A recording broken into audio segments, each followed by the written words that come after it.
All right, let's dive in.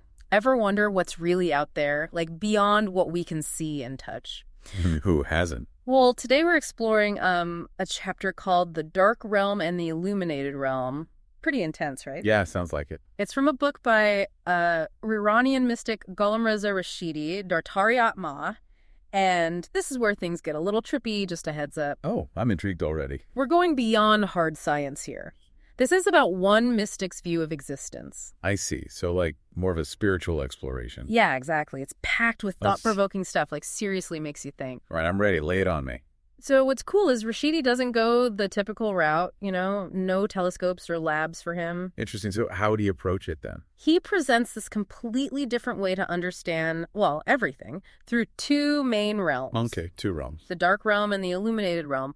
But the way he describes the dark realm, it's like, whoa, mind-blowing. Yeah, how so? Picture this.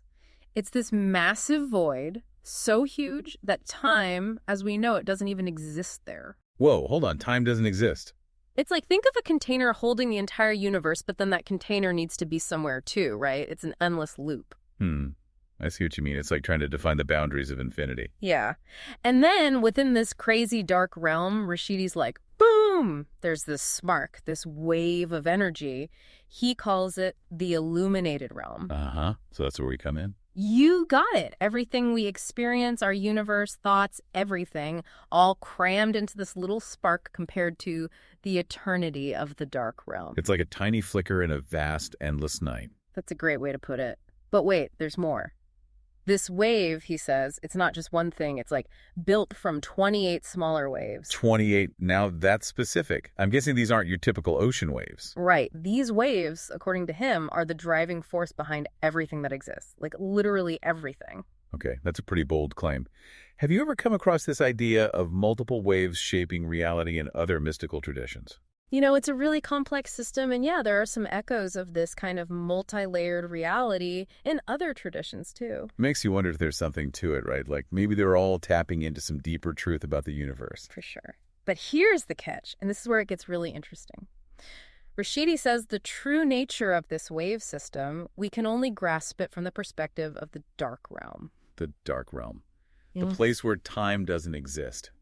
So basically he's saying there's a whole part of reality that's just straight up inaccessible to us. It's humbling, right? Like Yeah. there's this whole other level of existence out there, but it's beyond our comprehension. I'm frustrating, like knowing there's this door you can't open. Exactly. And then there's this edge, the point where the illuminated realm meets the dark realm. Oh, that's gotta be interesting. Rashidi describes getting close to this edge, and it's like pure intoxication. Everything gets distorted, time, space. It's wild. Intoxication, huh?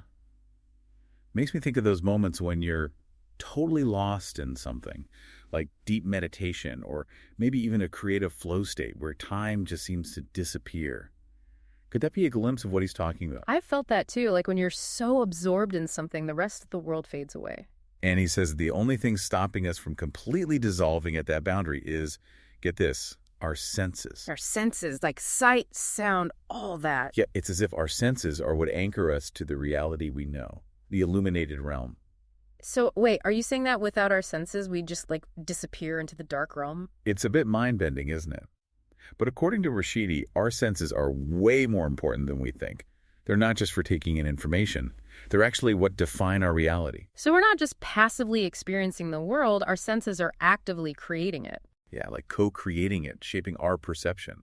And he even goes on to say that encountering anything beyond our current level of awareness, it can totally warp our perception. It's like we're constantly bumping up against the limits of our own understanding. That's a bit unsettling, but also kind of exciting. Like there's so much more out there than we can even grasp right now. Exactly. And to make sense of this whole cycle of existence, of how things come into being and then fade away, he uses this metaphor of smoke, illumination, and then smoke again. Okay, smoke, illumination, smoke. I'm following so far. So the first smoke, that represents the very beginning, the birth of existence from the nothingness of the dark realm.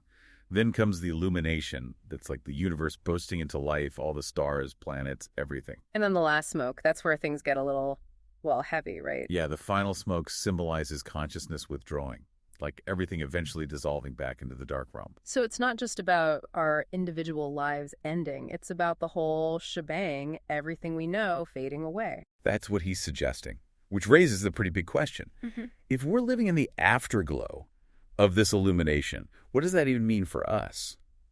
For time, for Yeah. purpose. Whoa, yeah, if it's all already over from the perspective of the Dark Realm, then what are we even doing here? Right, that's the real head scratcher, and that's what we're going to dig into next. Yeah, it's a deep one, isn't it? Like, are we just along for the ride, or do we actually get to steer a little, even in this cosmic game? Especially if we're in this afterglow phase, like Rashidi says. Doesn't that mean the big stuff's already happened, even the ending? Where's the room for, free will if the story's already written? It's a puzzle for sure. Rahidi doesn't exactly hand us the answer, but there are some hints. He mentions this rhythmic pounding that you can sense from the Dark Realm, a sound that nobody can really explain. What do you make of that? Like, could this pounding be tied to this whole predetermination thing? It's kind of weird, right? He says it's the only thing you can actually observe from the Dark Realm, which is, well, bizarre in itself. This sound, this, I don't know, vibration or whatever, like, it's pointing to something really fundamental about existence. Maybe it's like the echo of creation, or I don't know, the rhythm of the universe breathing in and out. That's an interesting thought. Rashidi himself wonders if it's the sound of other worlds being born and dying, which suggests the dark realm isn't just this static void. It's like this active space where things are constantly being created and destroyed. Okay, hold on. So even though our reality might be winding down in this afterglow, there are tons of other realities, other illuminated realms popping up and disappearing inside this massive dark realm. That's the picture he's painting. It's kind of like a giant cosmic symphony, with each reality playing its own unique tune. I like that, a cosmic symphony. Each of us a little note in the grand song. But that brings us to another really big idea from Rashidi, this idea that consciousness isn't just a human thing. He says it's woven into, like, the very fabric of the universe. Right, like it's the force behind, the laws of physics, everything from gravity to electromagnetism. It's a pretty different way of thinking about things, isn't it? Yeah, I mean, we usually think of those forces as just mechanical, right? Just the way things work. But he's saying there's a kind of intelligence behind them, a purpose. Like the universe itself is, in a way, conscious. That's pretty wild. And within this conscious universe, Rashidi sees humans as like the peak of consciousness. I mean, we have language, self-awareness. We can think about our own existence and the existence of, the whole universe around us. So we're both this amazing result of, like, cosmic evolution, and we're also still kind of fumbling around trying to understand it all. Exactly. And that's where, seeking knowledge and exploring different ideas comes in. Rashidi's perspective, it challenges us to really look deeper, to question what we think we know about reality. It's a reminder that there could be so much more to the universe than we can even imagine. Which brings us back to this afterglow thing. If our reality is already over from the perspective of the dark realm, how do we fit that with our experience of time and, making choices? That's the million-dollar question. Rashidi doesn't say for sure, but maybe it's not about whether things are predetermined or not. Maybe it's about understanding where we fit in this whole cosmic story. I'm trying to picture it. Is it like a river flowing to the ocean? Like the destination's set, but there are all these currents and little swirls along the way that make the journey unique? I like that. Maybe our choices, our actions, they're like those currents and swirls. They might not change where the river ends up, but they add to the richness of the flow. So even though we might be living in the afterglow, what we do still matters. It shapes the story, even if the last page is already written. It's like each life adds a brushstroke to a giant painting. Which leads to another question Rashidi brings up. What kind of mark do we want to leave? How do we want to impact the universe, the unfolding of consciousness? Man, that's heavy stuff. It reminds us that even though our time here is limited, we can still be part of something bigger. Exactly. It's a reminder to live with intention, with awareness of how we're connected to everything. Our choices, they ripple out and affect everything else, adding our own little note to the cosmic symphony. I keep coming back to that image, the cosmic symphony. It's both awe-inspiring and empowering. It makes you think about how each of us is contributing to this music of existence. It's a beautiful thought. What about you? What stuck with you the most from Rashidi's perspective? For me, it's the reminder that there's always more to learn, more to discover. It's easy to get caught up in everyday life and forget about the bigger picture. But Rashidi's work, it's like a wake-up call. It reminds us to embrace the mystery and keep searching for a deeper understanding. It's like he's saying, hey, wake up. There's a whole universe out there, and it's way more amazing than you think. Exactly. And speaking of amazing, Rashidi uses some really vivid imagery to explain these concepts. One that really grabbed me was his description of what it felt like to approach the edge of the dark realm. He called it a state of pure intoxication, where time and space become distorted. Right, he talks about feeling like he was dissolving, losing his sense of self, and the only thing that kept him grounded was the input from his five senses. He even says that the five senses are the only way to escape dissolving into non-being. What are your thoughts on that? Yeah, it's a bit like if we lose touch with our senses, we lose touch with reality as we know it. It's like they're the bridge keeping us connected to this world, to the illuminated realm. I like that, the bridge. And it makes you realize how easily we take our senses for granted, We're always seeing, hearing, smelling, touching, tasting. But do we ever really stop and appreciate them? I know, I don't. Not nearly enough. Right. Rashidi's saying they're not just passive, they're actually shaping our reality, like they're the tools we use to interact with existence. So instead of just taking it all in, we're actively using our senses to make sense of the world. More like co-creating it, yeah. And remember what he said about consciousness. The more aware we are, the more we can perceive.